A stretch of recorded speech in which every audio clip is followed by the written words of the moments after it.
এত সুন্দর ওয়েদারে প্রকৃতির সৌন্দর্য আর নদীর ঢেউ দেখতে কার না ভালো লাগে বলো।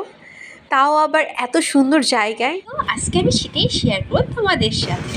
হ্যালো এভরিওয়ান, আসসালামু আলাইকুম। তো আজকে আমার ব্লগটা শুরু হবে একটা সুন্দর প্লেসে। তো আজকে আমি একটা প্রোগ্রাম অ্যাটেন্ড করবো, একটা কাজ আছে। সো এখন আমি কোথায় যাচ্ছি সেটাই তোমার সাথে ডিটেলস শেয়ার করবো। আমাদের অলরেডি অনেক লেট হয়ে গিয়েছিল। এই তো আমরা অলরেডি বের হয়ে গিয়েছি আমাদের প্যাকিং শেষ করে। আম্মু লাগেজ নিয়ে আসতেছিল। লাগেজ নেওয়ার কারণ হচ্ছে আমি অনেকগুলো ড্রেস নিয়েছিলাম এটার মধ্যে। এরপর আমরা রিক্সা দিয়ে আমাদের জন্য যেখানে ওয়েট করতেছিল সবাই গাড়ি নিয়ে সেখানে চলে গেলাম। তো আম্মুকে আমি বলছিলাম আজকে একটা লং ডে ট্যুর হয়ে যাচ্ছে। এরপর আমরা গাড়ির সামনে চলে আসলাম। এখন এসে দেখি বাকিরাও আমার মতো লেট করেছে। আমরা তাদের জন্য ওয়েট করতেছিলাম। এরপর আমি আশেপাশে কিছু ক্লিপ নিচ্ছিলাম আমার ব্লগের জন্য। কিছুক্ষণের মধ্যে দেখি সবাই চলে আসছি। এরপর আমরা রওনা দিলাম আমাদের সেই গন্তব্যস্থলে যাওয়ার জন্য। তো আমি মাঝে মধ্যে কিছু স্লো মোশন ভিডিও করতেছিলাম। এরপর আম্মুর সাথে কথা বললাম যে আসলে আমরা যেখানে যাচ্ছি সেখানে আজকে অনেক সময় লাগবে, আমাদের ফিরতে অনেক লেট হবে। এরপর আমরা চলে আসলাম আমাদের সেই প্লেসটাতে যেখানে তোমাদেরকে আজকে দেখাবো যে আমি কী করেছি।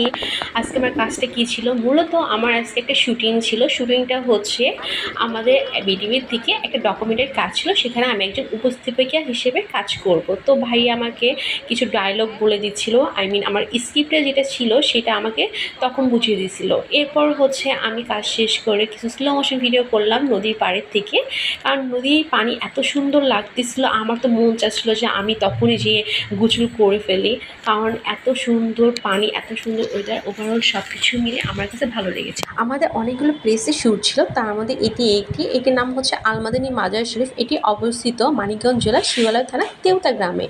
এই পরিবেশটা আসলে অনেক সুন্দর ছিল। এটা নদীর পাশেই ছিল। এরপর আমি নদীর পাশে বসে কিছুটা ভিডিও করে নিয়েছিলাম, কারণ নদীর পানি এত সুন্দর লাগতেছিল, এত স্বচ্ছ ছিল। এরপর আমরা রওনা দিলাম আমাদের নেক্সট স্পটে যাওয়ার জন্য, কজ আমাদের আরও অনেকগুলো ভিডিও শ্যুট বাকি ছিল। নেক্সট স্পটটা হচ্ছে তেওতা জমিদার বাড়ি। তেওতা জমিদার বাড়ি অনেকে নাম শুনছো, এটা হচ্ছে কবি নজরুল ইসলামের শ্বশুর বাড়ি। কবি নজরুল ইসলাম ছিলেন একজন গুণী ব্যক্তি এবং নামকরা কবি। তার হাজারো ভক্ত আছে, তার মধ্যে তিনি একজন।